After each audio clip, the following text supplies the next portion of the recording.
Pagi harinya tetangga pada sibuk menyiapkan proses pemakaman Darno. Masih santer, warga membicarakan kematian Darno yang misterius dan mengerikan. Warga menyangkut pautkan kematian Darno dengan kutukan Nyi Rombang. Karena Darno kala itu ikut penyerangan dan pembakaran rumah Nyi Rombang. Siang itu jenazah Darno pun dimakamkan di pemakaman desa.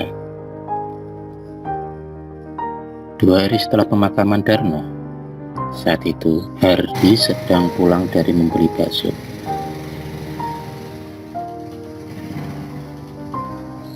Hardi dengan santainya memacu sepeda motornya dalam perjalanan menuju ke rumahnya. Saat itu, dalam perjalanan Hardi merasa ada hal yang aneh. Ia merasa sudah terlalu lama ia memacu sepeda motornya, tapi kok belum sampai di depan rumahnya. Dari kejauhan, Hardi tampak kaget saat ia melihat ternyata ia tengah berada dekat tempat bekas gubuk Nyi Rombang yang terbakar. Sontak, Hardi kaget bukan kepalang. Kini dirinya mulai diliputi rasa ketakutan. Saat Hardi hendak memutar balik motornya, tiba-tiba terdengar suara mengerikan. Dan bersamaan itu, muncullah sosok Nyi Rombang. Sosok Nyi Rombang muncul dari balik kegelapan malam. Tubuh Hardi menggigil ketakutan. Peluh bercucuran, dan keringat dingin pun mulai membasahi sekujur tubuhnya. "Ampun Nyi, ampun, jangan bunuh aku Nyi, aku hanya ikut-ikutan," kata Hardi memelas. Nyi Rombang tidak memperdulikan Hardi yang meminta ampun kepadanya. Dengan sekejap, Nyi Rombang mencekik leher Hardi. Hardi pun kelojotan menahan cekikan dari Nyi Rombang, dan ia tidak bisa bernapas.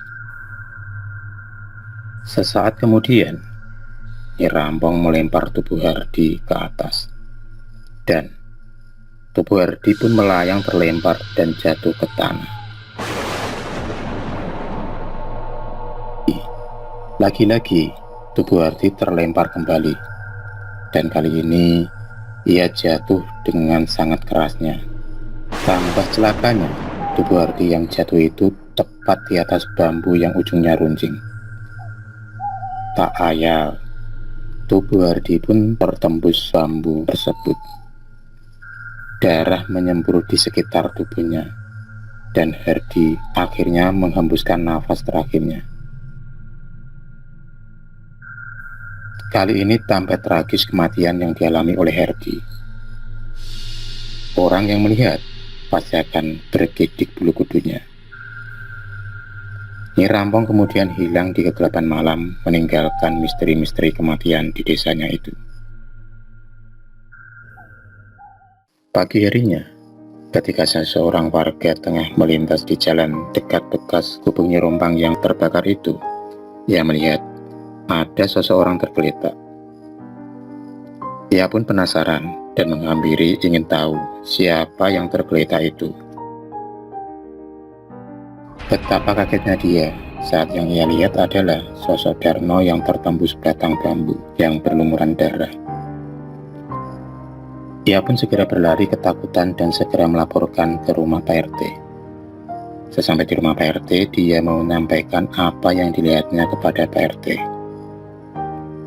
Dan kemudian Pak RT dan beberapa warga segera berangkat menuju ke lokasi tersebut. Sesampai di sana, para warga juga sontak kaget dan tak mengira dengan apa yang mereka lihat. Para warga mengangkat tubuh Hardi yang tertancap bambu runcing itu. Kemudian para warga membawa tubuh Hardi pulang ke rumahnya. Melihat tubuh suaminya yang bersimbah darah, Istri Hardi pun menangis tak karuan. Hardi, suaminya, telah meninggal dengan luka yang mengerikan. Istri Hardi tak kuasa melihatnya, dan ia pun jatuh pingsan. Berita kematian Hardi segera tersebar di tengah warga desa. Para warga yang lain yang kala itu ikut membakar gubuk Nyi Rompang kini tambah ketakutan.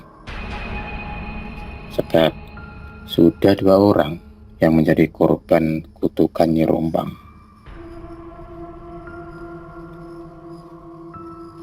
Para warga meyakini Nyi Rompang akan menuntut balas kepada siapa saja yang ikut menyerang dan membakar gubuknya.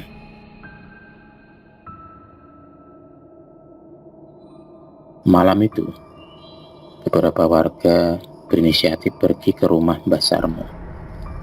Sesampai di rumah Mbah Sarmo, segera mereka mengetuk pintu rumah Mbah Sarmo. "Mbah, Mbah." "Iya, siapa ya?" "Kami, Mbah." "Oh." Pintu pun terbuka dan tampak Mbah Sarmo muncul dari balik pintu. Mbah Sarmo kemudian mempersilahkan para warga masuk ke dalam rumahnya. "Ada apa? Ini kok rame-rame kesini?" "Gini, Mbah Sarmo tahu nggak? Kemarin Darmo mati mengenaskan. Dan kini Hardi juga meninggal dengan cara yang tak kalah mengerikan, Mbah." "Oh, itu ya. Aku tahu." "Gimana ini, Mbah? Mbah Sarmo kan yang mengajak kita membakar rumah Nyi Rompang."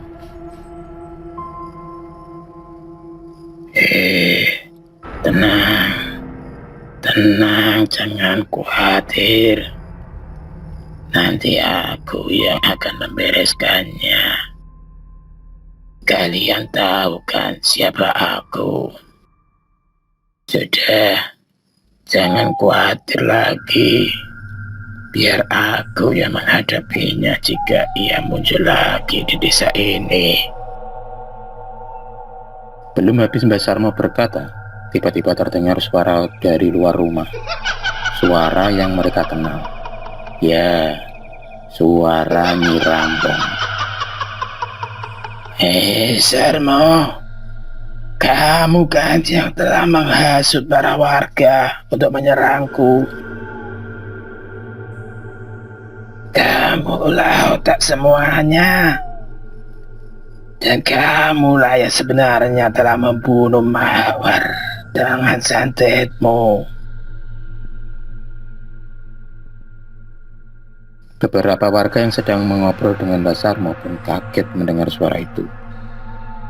Warga hampir tak percaya dengan apa yang mereka dengar. Apa benar Mbah Sarmo lah yang menjadi dalang di balik kematian Mawar? Kalau benar, berarti warga sudah salah terhadap Nyi Rompang.